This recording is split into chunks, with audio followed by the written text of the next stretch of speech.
저는 오늘 그리스도의 능력이 라는 제목으로 하나님 말씀을 증거하도록 하겠습니다. 우리는 가치관을 가지고 살아갑니다. 우리는 우리 삶에 일어나는 일에 대해서 거의 항상 옳고 그름에 대해서 생각하고 판단을 합니다. 그리고 그 결정하는 과정에서 내가 의식하지 못할지라도 사람은 누구나 자기의 가치관에 따라서 선택을 합니다. 한 명도 예외일 수는 없습니다. 내가 속해 있는 사회의 통념과 윤리 또 도덕의 영향을 받으면서 가치관을 형성하고 그리고 그것을 바탕으로 해서 선택하면서 우리가 살아가는 겁니다. 예를 들어서 지난 3월 21일부터요 저희 나라가 반려견과 외출할 때에 목줄을 매지 않으면 과태료를 50만 원을 부과한다고 이게 시행이 되었습니다. 원래는 10만 원이었는데 훨씬 강화가 된 겁니다. 우리 교회도 반려견과 함께 생활하시는 분들이 있으신데 꼭 잘 기억하셨으면 좋겠습니다. 그런데 저는 이 반려견의 목줄을 매거나 입마개 하는 것, 이것에 대한 찬반을 이야기하자는 것이 아닙니다. 이런 사회의 규칙이 만들어지는 것은 우리가 가지고 있는 여러 가지 생각과 의견들이 여기에 녹아져 있다라는 것, 이걸 우리가 상기하자는 겁니다. 그런 것들이 바로 가치관입니다. 작은 규칙이지만 이것은 사회의 여러 가지 생각들이 거기에 반영되어 있는 겁니다. 사회에서 어떤 규칙이 만들어지면요, 그건 우리가 가지고 있는 상식 그리고 도덕, 윤리 이런 통념들이 다 녹아져서 이것들이 만들어지게 되어 있습니다. 반려견에게 목줄과 입마개를 하지 않아서 피해를 본 사람들이 분명히 있을 것이고요. 그리고 또 반려견에게 그렇게 하는 것은 너무 이 반려견들을 괴롭히는 것이다, 이런 생각을 갖고 있는 사람들도 있을 겁니다. 어떤 것이 더 많은 사람들에게 유익할 것이냐, 이걸 기준으로 이런 규칙들이 만들어지겠죠. 그런데 사회의 규칙이 만들어지면 또 이것으로 끝이 아닙니다. 우리는 또 그 사회의 규칙을 보면서 내 안에서 나의 가치관을 정립합니다. 반려견의 목줄을 안 하면 벌금이라고? 이 규칙은 좀 너무하네. 이렇게 내 안에 가치관이 생길 수도 있고요. 아니면 이건 모두의 안전을 위해서 이건 반드시 필요한 거야, 이렇게 내가 생각할 수도 있습니다. 중요한 건 누구나 다 내 자신의 가치관을 가지고 생각하면서 판단하면서 산다라는 거예요. 사람은 내가 가진 가치관에 따라서 옳고 그름을 분별하고 그리고 판단하고 행동합니다. 그래서 우리는 믿음으로 산다는 것은 항상 이런 가치관과의 싸움이라는 것, 이걸 우리가 기억하고 있어야 합니다. 믿음으로 산다는 것은요, 내 주위에서 일어나는 일들에 대해서 믿음을 바탕으로 성경적 가치관으로 판단하고 해석하는 일입니다. 내가 사는 사회에서 일어나는 모든 일들에 대해서 영향을 받고 이게 나에게 무슨 의미인가, 이런 것들을 고민하고 판단하게 되는데요. 또 한 가지 예를 한번 들어볼까요? 우리 사회 이혼율이 높습니다. 그리고 이런 사회적인 상황을 보면서 부부가 결혼을 해도 서로 맞지 않으면 이혼할 수 있다라는 생각을 자연스럽게 하게 됩니다. 그게 사회적인 흐름으로 흘러갑니다. 우리가 이런 판단을 할 때 중요한 것이요, 우리 믿는 사람들은 이게 이런 문제에 대해서 성경은 무엇이라고 말씀하고 계시는가, 이걸 고려해야 한다는 겁니다. 성경은 이혼이 성경적인 삶의 가치라고 가르치지 않습니다. 사회에서 자연스럽게 흘러가는 그런 흐름이기는 하지만 그것이 성경적인 선택이 아니라는 것을 성경은 우리에게 분명히 가르치고 있는 겁니다. 내가 노란 안경을 쓰면 세상은 노랗게 보이는 거고요, 내가 파란 안경을 쓰면 세상은 파랗게 보이는 겁니다. 우리는 믿는 사람으로서요, 성경의 안경을 쓰고 세상을 바라보고 옳고 그름을 판단해야 한다는 겁니다. 성경적 가치관, 성경적 세계관을 가져야 한다는 겁니다. 그게 믿음의 길을 가는 겁니다. 사회의 흐름이 있고 역사의 흐름이 있지만 우리는 변하지 않는 진리의 말씀을 붙들고 판단을 하는 겁니다. 우리가 큐티 운동을 하고 있는데요. 큐티 운동도 이런 맥락입니다. 매일매일 성경을 읽고 묵상하면서 성경적 삶의 원리가 무엇인지에 대해서 우리가 알아가는 겁니다. 그리고 내 삶 가운데에 어떤 판단과 결정의 순간이 오면 사회적 통념과 도덕 윤리가 아니라 이게 지금 성경적 원리로 내가 어떻게 선택해야 하는가, 어떻게 결정해야 하는가, 이렇게 하는 것, 이게 바로 믿음의 길을 가는 겁니다. 간단한 문제 같지만요, 이건 우리의 삶의 뿌리에 관련된 문제입니다. 내가 뿌리로부터 어떤 성경적 가치관을 정립하고 있느냐에 따라서 내 삶의 결정이 작은 것부터 다 달라집니다. 시간을 쓰는 것, 물질을 쓰는 것, 사람을 만나는 것, 다 달라집니다. 또 한 가지 예를 들어서 나에게 피해를 준 사람이 있습니다. 재정적으로 또 관계의 측면에서 나에게 큰 피해와 상처를 줬습니다. 그러면 나는 내 원수다 이렇게 생각할 수 있고 내가 가만히 두나 봐라 이렇게 생각할 수 있습니다. 근데 예수님은 뭐라고 하십니까? 원수를 사랑하라고 하십니다. 삶에서 문제가 생기고요. 그 문제를 성경적 원리에 따라서 분별하고 선택하는 것 쉬운 일이 아닙니다. 쉬운 일이 아니지만 우리가 반드시 도전받아야 하는 부분이고 그리고 말씀의 가치대로 따라가야 하는 부분입니다. 우리가 너무나 잘 알고 있는 손양원 목사님이요. 자신의 아들을 죽인 자를 자기의 양자로 삼았어요. 쉬운 일일까요? 그냥 그분은 그렇게 훌륭하게 살았나 보다 이렇게 여기면 그렇게 끝나는 걸까요? 그렇지 않습니다. 쉬운 일이 아닙니다. 그런데 원수를 바라보면서 성경적 가치관을 가지고 나에게 일어난 일들을 해석하고 판단하고 결정하는 거예요. 그래서 손양원 목사님은 자기 아들을 죽인 자를 내 양자로 삼는 겁니다. 그리고 거기에 하나님이 기름 부으시는 사랑의 역사가 일어났어요. 우리가 믿음으로 산다는 것은 가치관의 싸움입니다. 우리가 이런 맥락에서요. 고린도후서 5장에 있는 말씀을 보면 이 5장에 바울이 자기의 가치관이 심겨져 있는 그런 놀라운 고백을 하는 것을 우리가 하나 발견하게 됩니다. 이 고백을 잘 보면 바울이 어떤 가치관을 가지고 살았는지에 대해서 우리가 알게 되는데요. 고린도후서 5장 8절과 9절 말씀에 보면 이렇게 기록되어져 있습니다. 천천히 같이 한번 읽어보실까요? 시작. 우리가 담대하여 원하는 바는 차라리 몸을 떠나 주와 함께 있는 그것이라. 9절. 그런즉 우리는 몸으로 있든지 떠나든지 주를 기쁘시게 하는 자가 되기를 힘쓰노라. 먼저 8절을 다시 한번 보시면요. 바울이 뭐라고 합니까? 우리가 담대하여 원하는 바는 정말 원하는 것이 있다라는 겁니다. 근데 그것이 무엇입니까? 차라리 몸을 떠나 주와 함께 있는 그것.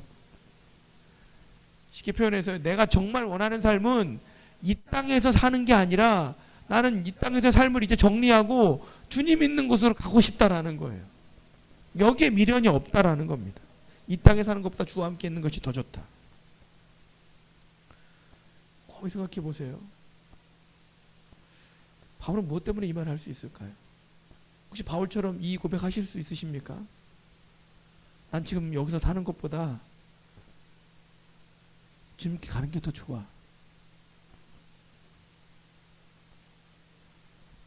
천국 가시기 바랍니다. 지금 가시기 바랍니다. 아멘 하셨지만 이게 쉬운 문제가 아니에요. 지금 가시기 바랍니다. 왜냐면요. 지금 마음의 준비가 안 됐어요. 왜 마음의 준비가 안 되는지 아십니까? 이게 왜 어렵냐면요. 지금 내가 여기에 살아가는 게 너무 많거든요. 그리고 우리가 믿음이 있기는 하지만 천국에 대한 그림을 말씀을 통해서 알기는 알지만 구체적으로 본 적이 없거든요. 막막한 거예요. 그러니까 지금 가라고 하면 우리 마음에 두려움이 확 오는 겁니다. 그렇지 않나요? 근데 지금 바울 뭐라고 하냐면요. 내가 원하는 게 있는데 나는 여기 떠나서 주와 함께 있는 거 그거 너무너무 원한다는 거예요. 그냥 나오는 말이 아니에요. 그러면 바울이 나는 여기서 사는 것보다 주와 함께 있는 게 더 좋아. 그러면 나는 그게 더 좋으니까 여기 있을 동안에는 대충 살 거야. 이런 말을 하는 겁니까? 그렇지도 않습니다. 내가 주님께 가는 게 더 기쁘지만 주님께서 나에게 이 땅에서의 삶을 허락하시는 것은 여기에서 나에게 맡긴 사명이 있기 때문에 나에게 그 맡기신 것이기 때문에 나는 여기서 최선을 다해서 살아가겠다. 이게 바울의 마음이에요. 바울의 가치관입니다. 바울의 속마음. 바울은 이 가치관을 중심으로 자기 삶에 일어나는 모든 일들을 해석하고 그리고 판단하고 결정을 합니다. 그래서 바울이 뭐라고 하냐면 나는 천국의 소망을 두고 이 땅에서는 주님이 맡기신 사명을 위해서 나의 달려갈 길을 달려가겠다. 이게 바울이 가진 자신의 삶의 가치관입니다. 오늘 우리가 고린도후서에 있는 말씀을 나누면서요, 한 번 더 깊이 생각해 보고자 하는 것이 있는데, 그러면 바울은 이런 가치관을 어떻게 갖게 된 걸까요? 바울은 뭘 보았기 때문에 이렇게까지 말할 수 있는 겁니까?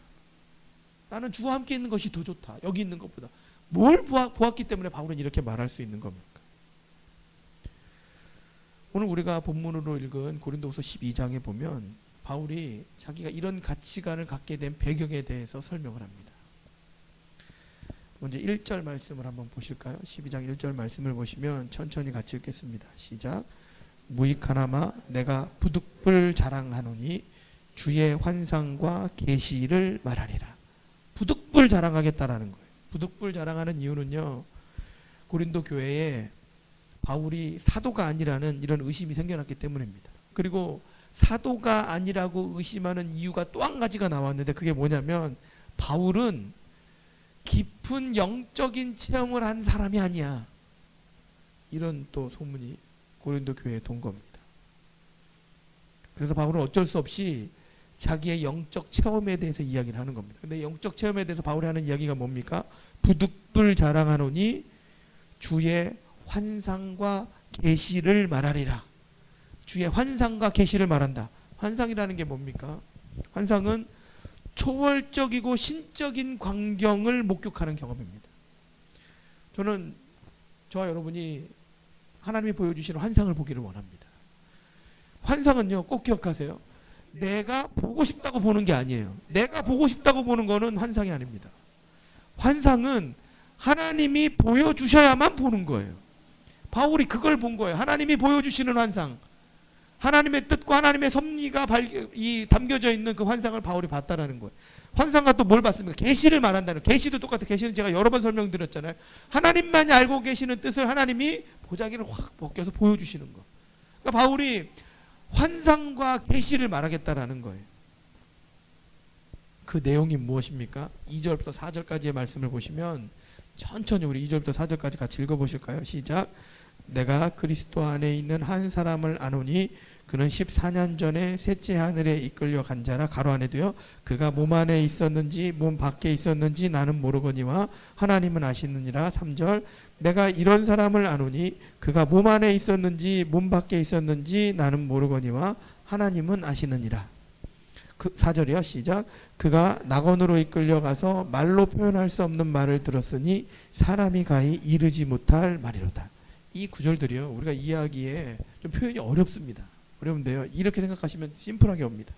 2절에 보시면 내가 그리스도 안에 있는 한 사람을 안다, 이렇게 표현하고 있는데 이게 3인칭 표현을 하고 있는데 이게 뭐냐면 바울이 자기 얘기를 하면서 바울 자신을 그냥 그르 이렇게 표현을 한 거예요. 왜 바울이 이렇게 표현을 했는가? 바울이 자신의 이야기를 하지만 자신이 드러나지 않게 표현하려고 아주 애를 쓰면서 겸손하게 이야기하려고 이런 거예요. 사람들이 바울은 이 영적 경험이 없는 사람, 이런 걸 의심하니까 내가 있는 사람인데 이거를 말을 해야 되나 안 해야 되나 막 고민을 하다가 너무 의심이 깊어지니까 조심스럽게 이렇게 표현하는 거예요.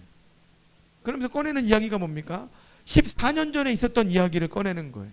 14년 전에 내가 환상과 계시를 본 일이 있었는데 그동안 내가 그것에 대해서는 이야기를 하지 않고 있었다라는 거예요. 그런데 지금 내가 영적 체험이 없다, 이런 의심이 생기니까 어쩔 수 없이 조심스럽게 이야기한다. 바울이 이렇게 표현하는 거예요.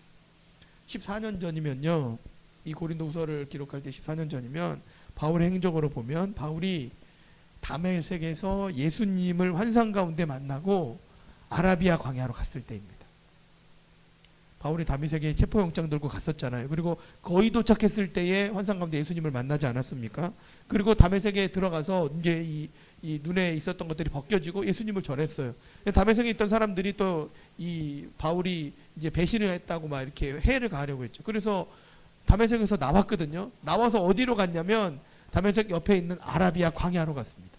아라비아 광야로 가서 무엇을 했는지에 대해서는 성경이 정확히 기록하진 않아요. 그러나 바울이 이렇게 기록된 것을 보면 아마 예수님을 만나고 다메섹에서 탈출을 해서 아라비아 광야로 간 후에 바울은 아마 이 광야에서 깊은 기도의 체험을 한 것 같아요. 그리고 거기에서 깊은 기도의 체험을 하면서 뭘 봤냐면 천국을 봤다라는 거예요. 2절과 3절의 표현을 보면요, 바울은 영적인 체험을 하는 가운데 주님이 내 몸 안에 있었는지 밖에 있었는지 분별이 안 될 정도로 그렇게 깊은 기도 가운데 간 거예요. 그리고 그 깊은 영적 체험 가운데 뭘 본 겁니까? 2절에 보시면 셋째 하늘이라는 표현이 나옵니다. 셋째 하늘.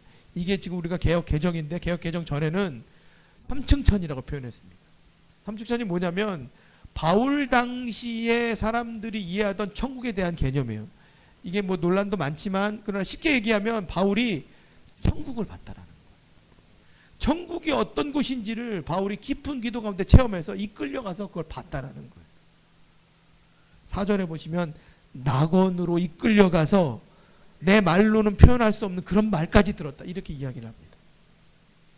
바울은 깊은 기도 가운데에 주님이 보여주시는 환상과 계시를 보았는데 그것은 천국의 말과 천국의 모습이었다. 이걸 난 14년 전에 이미 경험을 했다, 이 이야기를 하는 거예요. 바울의 이 경험은요, 바울의 삶의 가치관에 결정적인 영향을 주는 겁니다. 왜냐하면 앞서 우리가 고린도후서 5장 8절 말씀을 봤는데 5장 8절 말씀 다시 한번 보여주시겠습니까? 8절에 보시면 천천히 다시 한번 읽어볼까요? 시작. 우리가 담대하여 원하는 바는 차라리 몸을 떠나 주와 함께 있는 그것이라. 왜 이런 고백이 가능한 겁니까? 바울은 천국을 본 거예요. 천국이 어떤 곳인지를 봤어요. 그러니까 내가 여기 있는 것보다 천국 가는 게 더 좋다는 걸 아는 거예요. 인간의 말로 다 표현할 수가 없지만 깊은 기도 가운데 그게 어떤 건지 봤거든요. 봤기 때문에 나는 여기 있는 것보다 거기 가는 게 좋다라는 거예요. 우리가 정말로 보면요, 정말로 체험하면요, 거기에 내 마음이 다 갑니다. 그렇지 않습니까? 바울은 그걸 본 거예요. 그러니까 그걸 봤기 때문에 자기의 삶의 가치관이 다 달라지는 거예요. 그 천국에 대한 소망으로 자신의 삶의 모든 것들이 다 달라지는 거예요. 그리고 그걸 기준으로 모든 판단이 다 바뀌어지는 겁니다. 우리는 바울이 가진 경험과 그 경험에 따른 그의 가치관을 주의 깊게 봐야 합니다. 이런 일들이요, 바울에게만 일어나는가 곰곰이 생각해 보시면요, 이건 바울에게만 일어나는 일이 아닙니다. 이런 영적인 체험은요, 우리에게도 일어나는 일입니다. 저는 그렇게 천국을 본 적은 없는데요. 물론 그럴 수는 있습니다. 그러나 우리 모두에게 이런 영적인 체험이 다 있습니다.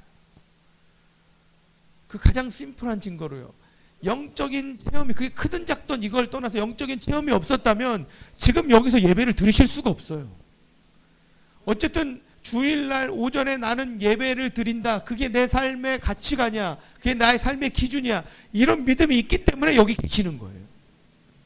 그렇지 않나요? 예수님을 믿었다는 것 자체가 우리에게는 큰 영적 변화의 체험입니다. 그것을 기준으로 해서 내 삶의 기준이 하나하나씩 달라지는 거예요. 내가 죄인임을 깨닫고 십자가를 붙들고 나오면요, 그리고 내가 용서받은 죄인이라는 것을 알면요, 이 사건 때문에 우리에게 변화가 일어납니다. 어떤 변화가 일어납니까? 모든 사람은 다 죄인이구나, 나도 죄인이구나, 죄의 문제를 해결할 수 있는 사람은 아무도 없구나, 이런 가치관이 나에게 생기는 거예요. 그리고 이런 가치관과 함께 하나님이 나에게 은혜를 부어주시고 나를 용서해 주시고 나에게 또 새로운 은혜들을 부어주시는구나, 이런 체험을 하게 됩니다. 사방이 둘러싸여서 어떻게 할 수 없는 그 순간에도 하나님이 이렇게 길을 내시는구나, 이런 체험들을 우리가 하면서 살아가게 돼요. 영적인 체험을 우리가 하는 겁니다. 작년 11월에 저희 가정에 이런 일이 있었습니다. 정말 저희 가정에 30만 원이 딱 필요했습니다. 근데 이제 30만 원이 없었는데, 근데 이걸 어떻게 할까 고민을 하고 있었는데, 어떤 분이 저희 가정에 이거를 흘려 보내주셨어요. 제가 그 과정을 지나면서 제가 뭘 깨달았냐면요. 하나님께서 이 일 가운데에 함께하고 계시는 거. 물론 재정을 흘려 보내주시는 거 이 너무 감사한 일이지만 그걸 통해서 하나님이 이 일들을 진행하시는구나. 이 깨달음이 저에게 오는 거예요. 제가 이렇게 저희 가정에 있었던 장가정을 굳이 이렇게 나누는 이유가 뭐냐면 우리 모두가 다 이런 크고 작은 은혜로 살아가는 것을 우리가 알아야 합니다. 우리 한 사람 한 사람이 오늘까지 온 것은 하나님이 이런 은혜로 온 것이 아닙니까? 그런데 이런 은혜를 기억하면서 조심해야 하는 것이 있어요. 뭘 조심해야 하냐면 우리의 삶의 길을 여시는 하나님의 은혜임에도 불구하고 사단이 낄 수도 있다라는 거예요. 제가 조심스럽게 이런 간증을 나눴지만 이 간증 가운데도 사단이 들어올 수 있어요. 뭐 그런 일이 다 있어? 목사님은 저런 이야기까지 하지? 이렇게 사단이 우리의 마음에 시험을 줄 수도 있습니다. 정말 그렇습니다. 내가 받은 또 은혜를 통해서 사단이요 내 마음 가운데 찾아서 나를 교만하게 만들 수도 있어요. 이게 무서운 겁니다. 하나님의 은혜가 부어질 때요 그것을 감사하지만요 동시에 나의 마음엔 이런 마음도 들 수 있습니다. 나는 특별해. 나는 특별하기 때문에 하나님이 이런 은혜를 주신 거야. 나는 우월한 사람이야. 하나님이 나에게 이런 일을 부어주시니까 하나님은 나를 더 특별히 사랑하시는 거예요. 나에게 이런 마음이 동시에 올 수 있습니다.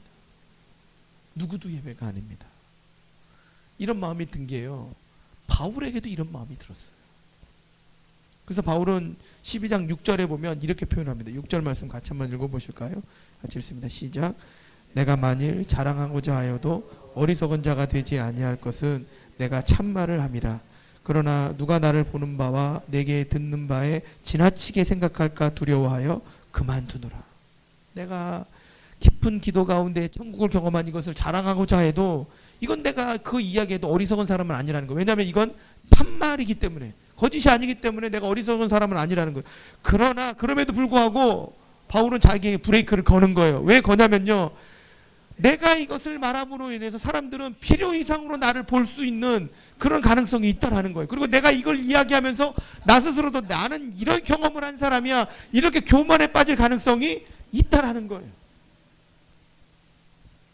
그래서 조심스럽게 이렇게 이야기는 꺼내지만 그만 이야기하고 싶다라는 거예요.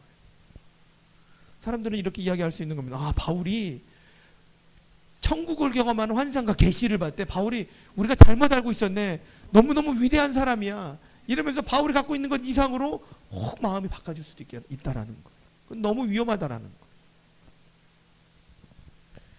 바울이 실제로 이런 경험을 한 적이 있습니다. 1차 전도여행 때에 루스드라에 갔을 때 나면서부터 걷지 못하던 자를 바울이 고쳤잖아요. 그러니까 사람들이 뭐라고 했냐면 함께 있었던 바나바는 제우스라고 하고 그리고 바울에게는 헤르메스라고 했어요. 그리고 신처럼 경배하려고 했어요. 바울이 이걸 봤잖아요. 그러니까 내가 갖고 있던 어떤 은혜 그리고 나를 통해서 하나님의 능력이 나타나는 것 이거를 잘못 보여주면 사람들은 바울을 그 이상으로 평가하고 바울을 경배하려고 하는 것 이걸 바울이 안 거예요.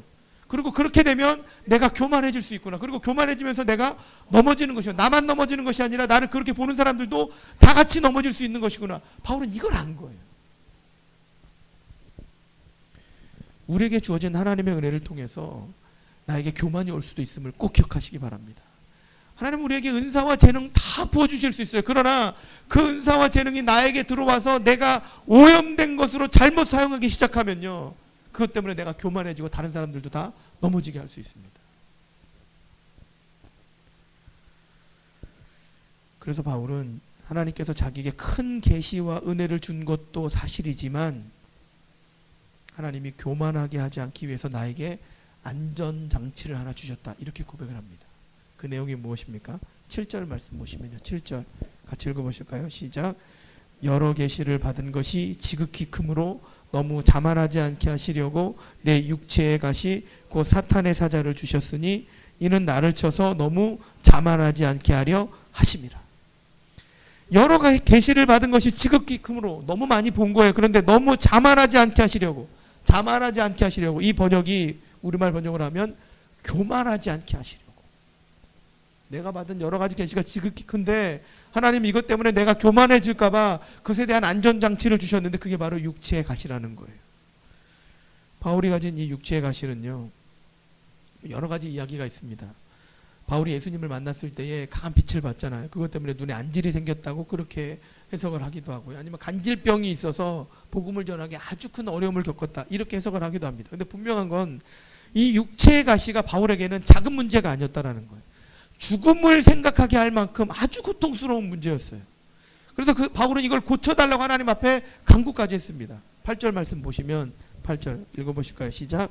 이것이 내게서 떠나가게 하기 위하여 내가 3번 주께 간구하였더니, 깊은 기도의 체험을 하면서 천국까지 본 바울이요. 전도를 하면서는요, 나면서 걷지 못하던 자도 일으켰던 바울이요. 하나님, 제 이 병 좀 고쳐주세요. 저 이거 너무너무 힘들어요. 제가 죽음의 무턱까지 갑니다. 이렇게 하면서 간구했다라는 거예요. 그런데 그 간구할 때 하나님이 바울에게 주신 음성이 무엇입니까? 9절 말씀 같이 읽어보실까요? 시작. 나에게 이르시기를 내 은혜가 내게 족하도다. 이는 내 능력이 약한 데서 온전하여짐이라 하신지라. 그러므로 도리어 크게 기뻐함으로 나의 여러 약한 것들에 대하여 자랑하니니 이는 그리스도의 능력이 내게 머물게 하려 함이라. 하나님이 뭐라고 하십니까?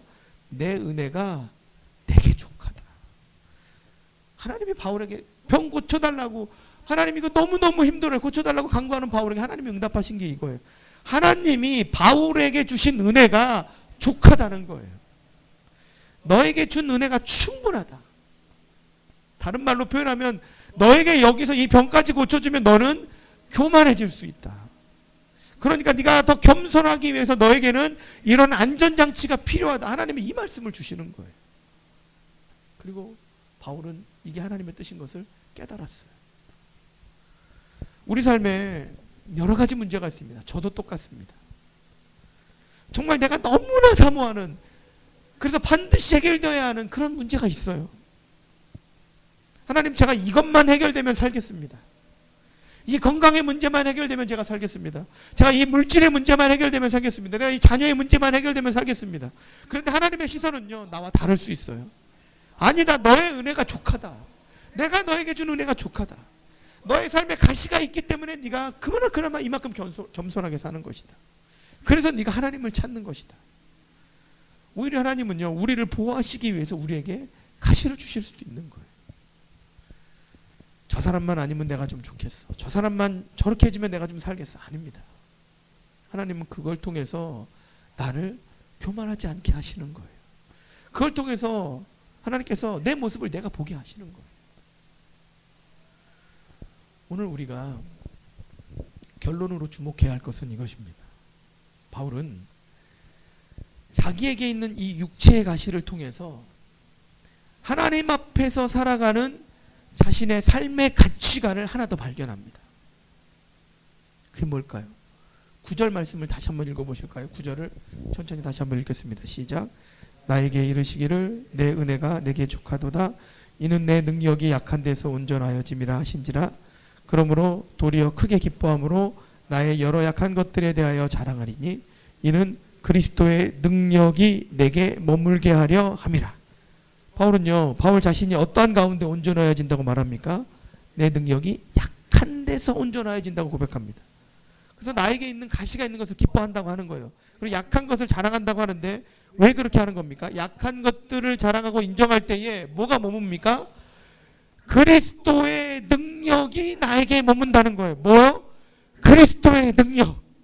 바울은 이걸 깨달은 거예요. 아, 내가 약할 때에 그리스도의 능력이 나에게 부어지는 것이구나. 성경적 가치관을 바울은 또 하나 깨달은 거예요. 그리스도의 능력이 머무는 것은 내가 강하고 교만할 때가 아니라 내가 약할 때, 내 약함을 인정하고 나아갈 때에 그리스도의 능력이 나에게 부어지는 것이구나. 바울은 이걸 깨달은 거예요. 오늘 우리가 이걸 사모하기를 원합니다. 그리스도의 능력은 어떨 때 부어지는 겁니까? 내 능력이 약한 데서 부어지는 거예요. 그리스도의 능력으로 사는 것. 제가 이 말씀을 준비하면서 가슴에 쿵 하고 왔어요. 제가 매일매일 기도할 때에, 그리고 우리 포도나무 교회 성도님들 위해서 한 분 한 분에서 기도할 때 날마다 기도하는 게 바로 이겁니다. 하나님, 우리가 하나님과의 친밀함을 이루게 해주시고 하나님의 음성을 듣게 하시고 하나님의 음성에 순종하게 하시고 내 능력으로 살아가는 것이 아니라 하나님의 능력으로, 그리스도의 능력으로 살아가는 것이 우리 삶 가운데 보여지게 해주세요. 그래서 하나님의 영광이 드러나게 해주셔서 날마다 기도합니다. 그런데 이 그리스도의 능력이 언제 머문다는 겁니까? 내가 약함을 인정할 때에. 나 이거 할 줄 알아요. 나에겐 이런 것들이 있어요. 난 이런 재능이 있어요. 이런 거 자랑할 때 이루어지는 게 아니라는 겁니다. 나의 자랑이 아니라 내 약함을 인정할 때, 내 가시를 인정할 때에 하나님의 능력이, 그리스도의 능력이 우리 가운데 부어진다라는 거예요. 오늘 우리가 바울과 같이 성경적 삶의 원리를 붙들기를 원합니다. 그리스도의 능력이 나타나는 삶을 위해서 나의 약함을 인정하시고 겸손하게 주님을 의지하시는 저 여러분이 되기를 다시 한번 축원합니다. 강하지 않아도 괜찮아요. 약해도 괜찮습니다. 왜 그렇게 마음에 화가 날까요? 저도 그렇습니다. 왜 그렇게 마음이 화가 나고 왜 그렇게 마음이 요동이 칠까요? 연약해서 그래요. 연약한 겁니다. 내가 마음에 불끈불끈 화가 나고 막 화가 나면요, 그게 나의 연약함인 줄로 꼭 깨달으시기 바랍니다. 만약에 그게 내 연약함이 아니라면요, 반대입니다. 뭐냐면 교만해서 그래요. 내가 교만하니까요, 다른 사람 보면서 막 화가 나고 혈기가 나는 거예요. 교만해서 내 마음대로 해야 되는데 내 마음대로 안 되니까 막 화가 나는 거예요. 교만은요, 안 됩니다. 절대 안 됩니다. 하나님이 기뻐하지 않으세요. 하나님이 나에게 주신 은혜가, 나에게 부어주신 것들이요, 교만으로 변질되면 안 됩니다. 바울은요, 하나님이 나에게 주신 은혜가 교만으로 변질될 수 있다는 걸, 그걸 안 거예요. 그래서 하나님이 그걸 방지하기 위해서 나에게 가시를 주신 거구나, 이걸 깨달은 거예요. 약함을 인정하고 하나님께 나오시는 저와 여러분이 되기를 다시 한번 축원합니다. 거기에 그리스도의 능력이 나타나는 겁니다. 물질로 연약하고 건강으로 연약하고 사람과의 관계에 연약하고 괜찮습니다. 우리가 인정하고 주님 앞에 겸손하게 나올 때에 그리스도의 능력이 우리에게 부어지는 줄로 믿습니다. 제 말씀을 정리하고자 합니다. 성경적인 가치관으로 우리의 삶을 바라보아야 합니다. 바울은 성경적 가치관을 통해서 천국을 사모하는 그런 삶을 살았습니다. 영적인 체험을 해도, 깊은 영적인 체험을 해도, 환상을 보고 계시를 보아도 겸손해야 함을 알았습니다. 나에게 있는 가시를 통해서 하나님의 앞에 약함을 인정하고 그렇게 해야 그리스도의 능력이 나에게 머문다는 것을 바울은 알았습니다. 우리가 그리스도의 능력이 머무는 삶을 살기를 원합니다. 나의 연약함을 인정하고 겸손하게 하나님의 능력을 의지하시는 주의 종들이 되시기를 다시 한번 축원합니다.